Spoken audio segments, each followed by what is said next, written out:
दादाजी इधर से बॉर्डर कितना दूर है? বর্ডার আমি বলি এখান থেকে 2 মাইল হওয়ার 5 মাইল। बॉर्डर कल रात को बारिश हो रही थी, मैंने अचानक घुसा दिया, इंडिया से बांग्लादेश पर घुसा दिया। कोई बीजीपी भी नहीं था, कोई बीएसएफ भी नहीं था। হ্যাঁ अभी मुझे तो जाना पड़ेगा ना, इंडिया जाना पड़ेगा। এখানেই যাচ্ছে ওটা দিয়ে যাওয়া যাবে, এটা দিয়ে? এখানেই যাই না, এখানে যাওয়ার ও, আপনারা তো বর্ডারে যান না তাই না? না পোল আছে এখানে, হ্যাঁ, পোল আছে। পুল আছে। হ্যাঁ পোল দিছে। আমি ভাবলাম যে আপনারা যদি সাথে যেতেন, ওরা গুলি করবে না, তারপরেও যদি পাসপোর্ট, আমার কাছে পাসপোর্ট আছে, কিন্তু রাতের বেলায় চলে এসেছি।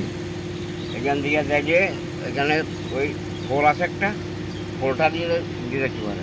ও ডাইরেক্ট চলে যেতে পারবো? হ্যাঁ ডাইরেক্ট চলে, একদম ডাইরেক্ট। কারণ রাতের বেলা কোনো বিজিবি ছিল না, হ্যাঁ আপনার বিএসএফও ছিল না, হ্যাঁ। বারিশ হচ্ছিল অনেক বেশি। এই বারিশের মধ্যে আমি ঘুষিয়ে দিয়েছি পুরো। বাড়ি কোন জায়গা? বাড়ি বারাসাত। বারা। বারাসাত, হ্যাঁ ভারতের বারাসাত। হ্যাঁ এই আপনার যাইলে আমি দেখাই। जी। रोड ऐसे ठीक है दादा जान, ठीक है, आपका ख्याल रखना। आपका बांग्लादेशी है? हाँ, बांग्लादेशी ठीक है है। ठीक है, ये गाड़ी भी इंडियन है। इंडियन है। हाँ ठीक है।